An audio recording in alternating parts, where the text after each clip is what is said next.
ही गोष्ट खरी आहे की काल रात्री उशिरा निवडणूक आयोगाचं पत्र प्राप्त झालं व तुतारी हे चिन्ह राष्ट्रवादी काँग्रेसला दिल्याचं त्यांनी लिहिलेलं आहे. आम्हाला आनंद आहे की तुतारी हे वाद्य आक्रमक सेना जेव्हा युद्धाला निघते तेव्हा तुतारी वाजवली जाते आणि आपण जिंकल्यानंतर जेव्हा ते युद्धे परत येतात तेव्हाही तुतारी वाजवली जाते. आम्ही माझ्या अंदाजाने संकेत समजतो की निवडणुकीचं युद्धाच्या रणांगणात उतरत असताना 84 वर्षाच्या आमच्या योद्ध्याला तुतारी हातात देऊन शुभसंकेत निवडणूक आयोगाने दिलेत. या लढाईत तुतारी वाजलेली आहे, युद्ध सुरू झालेलं आहे आणि विचारांची लढाई आम्ही जिंकू म्हणजे जिंकूच. उद्या रायगडावर या निमित्ताने कार्यक्रम केला कसा कार्यक्रम? शिवाजी महाराजांना नमन करून तुतारी वाजवत दिल्लीच्या तख्ताला भीती वाटेल असा या तुतारीचा आवाज होता, जे शिवाजी महाराजांच्या रणांगणात कायम फुंकलं जायचं. त्या शिवरायांचा त्या महाडमध्ये जाऊन डॉक्टर बाबासाहेब आंबेडकरांचा आशीर्वाद घेऊन आम्ही या निवडणुकीचं रणशिंग फुंकणार आहे. आणि त्यामुळे हे नवीन चिन्ह आम्हाला मिळाल्यानंतर सुरुवात त्याची रायगडावरनं करावी अशी सगळ्याच कार्यकर्त्यांची माननीय अध्यक्ष जयंत पाटलांची आणि त्याहीपेक्षा आमचे राष्ट्रीय अध्यक्ष माननीय शरद पवारांची होती. त्यामुळे तो कार्यक्रम तिथे घेण्यात येणार आहे.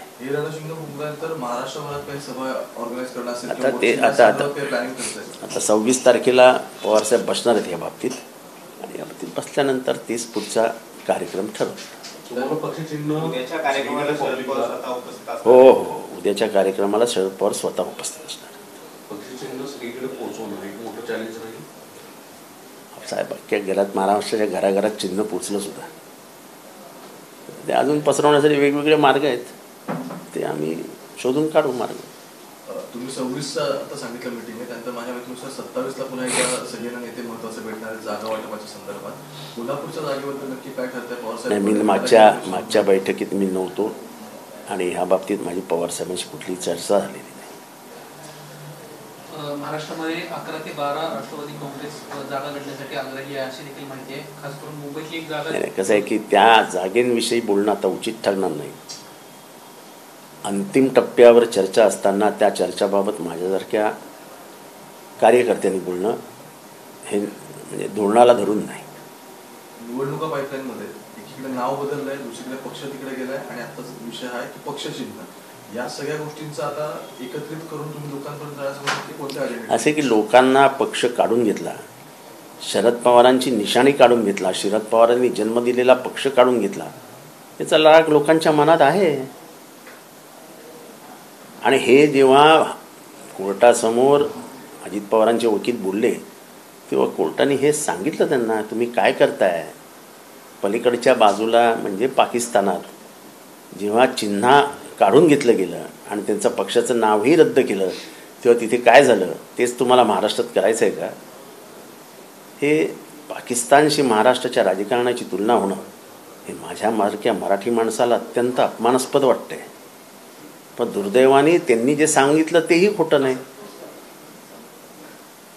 त्यामुळे अशी बेइज्जती महाराष्ट्रातील काही राजनेत्यांमुळे होत असेल तर त्या राजनेत्यांची ओळख महाराष्ट्राने पटवून द्यावी आणि त्यांना त्यांचा मार्ग दाखवावा.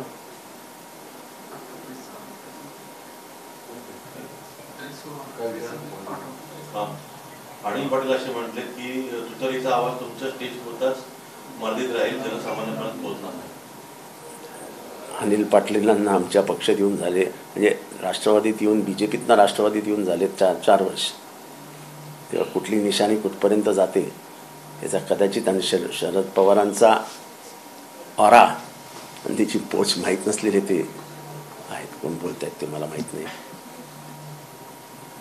ते BJP सोडून आले 2019ला.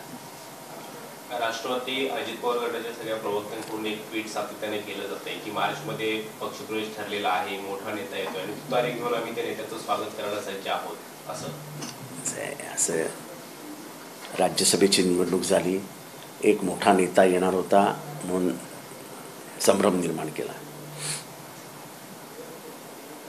परवा एक नेता चालला चालला चालला अशा बातम्या पेरण्यात आल्या आणि आता लोकसभेच्या रणांगणात आम्ही उतरत असताना अशा अफवा पसरवणं हेच त्यांचं काम आहे. कारण का त्यांना जाग्या किती मिळतात ते बघा ना, त्याच्यावरनं त्यांची ताकद तुम्हाला कळेल.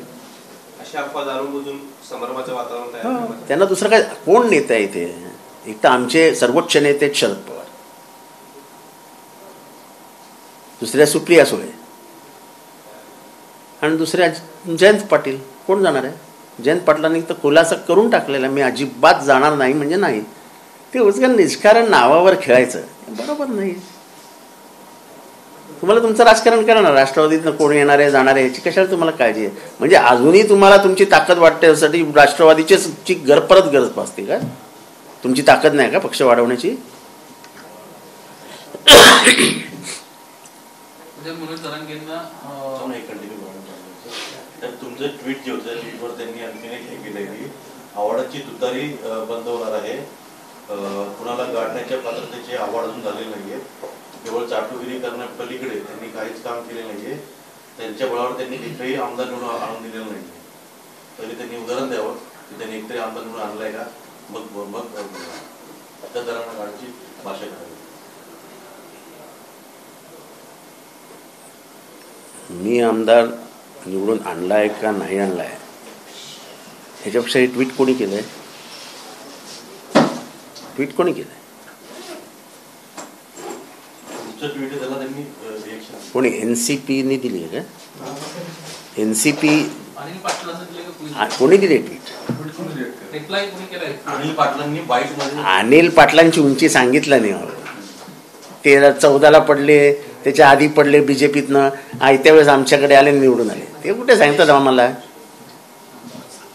माणसाने लायकीप्रमाणे बोलाव ना. आमचं आयुष्य गेलो काँग्रेसी विचारात.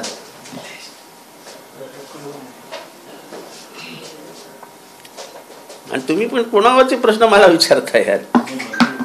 मंत्री झाले तर काय फार मोठं झालं काय?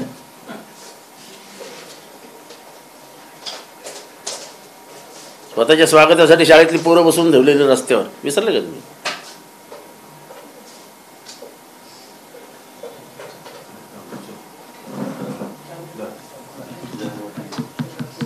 मनोज जरांगे उद्या आंदोलन करतायत आणि एक प्रवाह असं देखील पाहायला मिळालं की शरद पवार या सगळ्या आंदोलनाच्या मागे बघा, एक तर पहिली गोष्ट म्हणजे गेल्या 40 वर्षाचा माझा राजकीय अनुभव मला हे सांगतो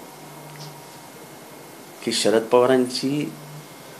पवारांचं नाव जोपर्यंत घेत नाही तोपर्यंत तुम्हाला हेडलाईन मिळत नाही, आणि त्याच्यानंतर तुम्ही ते प्रश्न उत्तर विचारून त्याला अजून बळ देत असता. त्यामुळे त्या विषयात मला काय बोलायचं नाही. पवार साहेबांचा त्याच्यात काही मात्र संबंध नाही. पवार साहेबांची जी भूमिका पूर्वीपासून आहे ती आजही आहे की मराठा समाजाला आरक्षण द्यायलाच पाहिजे, पण ओबीसीच्या आरक्षणाला धक्का न लावता हे आरक्षण मिळालं पाहिजे. आणि हे महाराष्ट्रात होणारं कामच नाही. हे करायचं असेल तर तुम्हाला मोदी साहेबांची मदत घ्यावीच लागेल. योगेंद्र पवार यांना शरद पवारांची संदर्भात निवासस्थानी भेट घेतली. खरं तर काल परवा ते कार्यालयात गेले आणि त्यानंतर कुटुंब शरद पवारांच्या मागे अशा पद्धतीचं चित्र महाराष्ट्रात पाहायला मिळालं. तर दुसरीकडे अजितदादा म्हणले की माझं कुटुंब विरोधात जाईल, मात्र मला त्यांच्या त्या स्टेटमेंटवर काही बोलायचं नाही आहे. भावनिक कोण करतंय हा एक ते जे प्रश्न विचारतात आणि त्या ह्याच्यात त्यांनी दिलेलं उत्तर हे भावनिक आहे. ते भावनिक करतायत. शरद पवार कधीही भावनेचं राजकारण करत नाहीत. आणि युगेंद्र हा बाहेर देशात शिकून त्याचे हे वाढवलंय त्यांनी, आणि त्याच्यामुळे कम्युनल जातीयवादाविरुद्ध, धर्मांधतेविरुद्ध, इंटरनॅशनल पॉलिटिक्सचा विचार करणारा, इंटरनॅशनल इकॉनॉमीचा विचार करणारा, आपल्या आजोबांची म्हणजे जो काय अवाका आहे तो जाणणारा तो पोरगा आहे. आणि म्हणून त्यांनी मला मॉरली आणि एथिकली मनाने आणि हृदयाने आणि विचाराने हा निर्णय योग्य वाटत नाही, म्हणून त्यांनी ते तरुण म्हणून त्यांनी तो निर्णय घेतलेला आहे. आणि तसा निर्णय महाराष्ट्रातल्या अनेक तरुणांनी घेतला आहे. महत्वाचं म्हणजे तुम्हाला सगळ्यांना अपात्र करण्यात यावं या संदर्भात 2 दिवसापूर्वी पुन्हा एकदा याचिका दाखल केली आहे. एकतर पक्ष गेला, त्यानंतर चिन्हाचा विषय आहे, पण आमदारांची सुद्धा आमदारकी राहावी नाही असा हा सगळा प्रयत्न तुम्हाला दिसतोय. असं आहे की कायदेशीर लढाई आहे.